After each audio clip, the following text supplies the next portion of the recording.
We want to go to Joy Benedict now, who is following the fire in the Eaton Canyon area, in the Eaton Fire in Altadena, in that area. And Joy, we've seen homes go up in flames behind you as well. Yeah, I mean, what we're dealing with right now, I mean, first of all, it was just so hard to hear those folks talking to Amanda a short time ago. Our heart just bleeds for so many who has lost so much already in this fire. But the truth is the fire is still burning, and it is burning here. We are live right now on Lake Avenue in Altadena. This is a very busy business corridor. What you're looking at right now is motion lit. It is some sort of a business on here. If you look over to the left-hand side, this used to be a cleaner.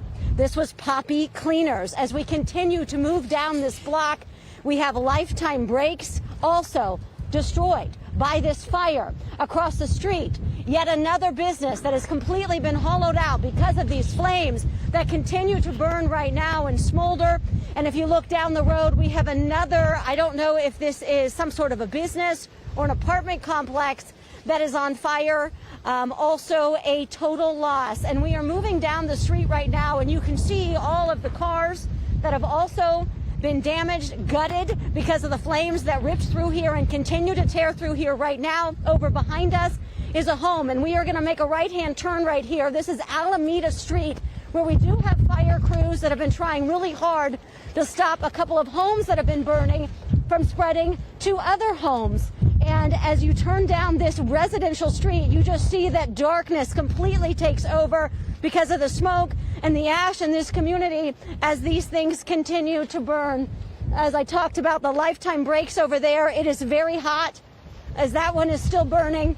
And then just since we were here maybe 20 minutes or so ago, you can really see the black smoke that's taking over as we have a home over here behind us that has caught fire. You have these cars that are still parked on this roadway, and unfortunately they are also going to go up in flames.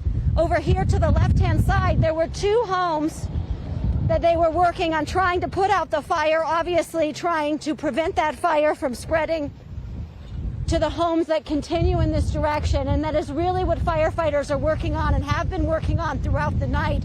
At this point, is not necessarily trying to save the one home that's already on fire, but trying to prevent this from spreading into the neighborhoods. The neighborhood that we were in just a few moments ago, where unfortunately you could see those flames coming towards those homes, and there's unfortunately not really much that can be done. And look at the devastation over there across the street.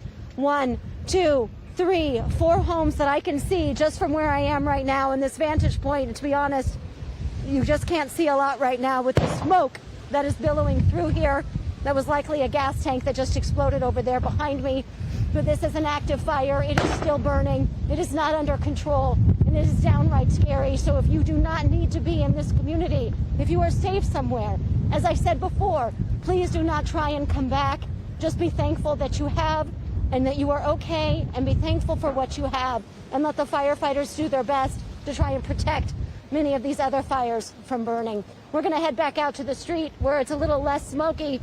But before we do, I mean, just turn around. I mean, 360 degrees.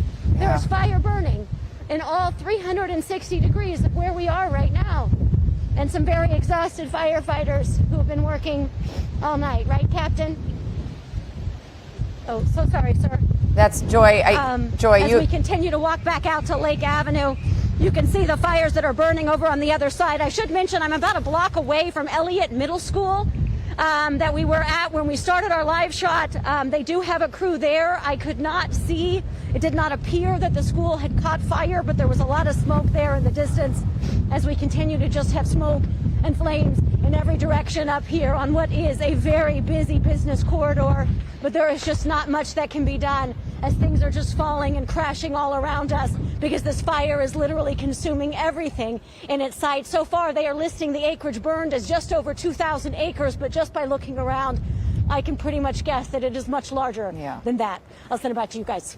Joy, it looks like a war zone out there, and you and I have known each other a long time. I know you've covered a lot of fires. The intensity in your voice is something that is it's striking me to see the 360 of the fire and what's happening out there. Do you feel safe where you're at?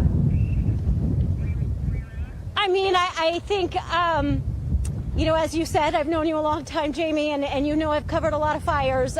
So my safety level may be different than someone else's safety level, as I have covered a lot of fires. I would not be standing here if I did not feel safe, if my photographer Barry did not feel safe. But we have obviously covered a lot of fires over the years, so my safety level is a little bit more than what other people may feel. But if you are not familiar with fires, if you do not know their direction, if you're not comfortable with embers flying at you, then no, you would not feel safe. And so I do not suggest, just because you see me standing out here on a very busy and burning street, that you think because I'm okay to be here, that you're okay to be here. I'll also mention, you know, and a lot of fire crews do this, our car is running.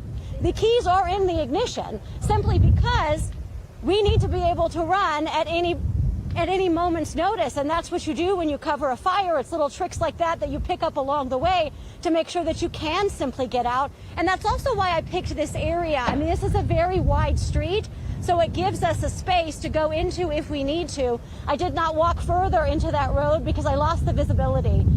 We had intended to move a little bit further down that block, but I did not feel it was safe, so we did the 360 and we came out here to Lake Avenue.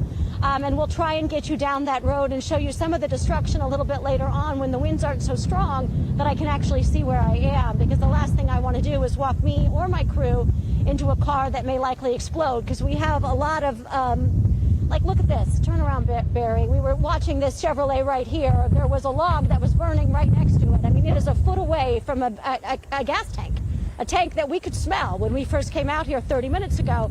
And I was standing there a second ago just because the firefighters were able to put out some of those flames that were right next to that car. But those are the dangers that you see on the road. It's not just the homes. It's the things that you don't realize could catch fire or explode, like that explosion that you heard while we were live just a few moments ago. That was likely a gas tank. Was it at a car, or was it a gas tank in a barbecue behind someone's house? I don't know, because we can't see, and I couldn't see where it was coming from, but it's a very familiar sound when you're dealing with a scene like this. Well, and I wanted you to explain to people, because I'm getting a lot of text messages asking why our reporters are so close to some of these flames, and are you safe? So thank you for describing the measures you have in place, and please continue to stay safe out there, Joy.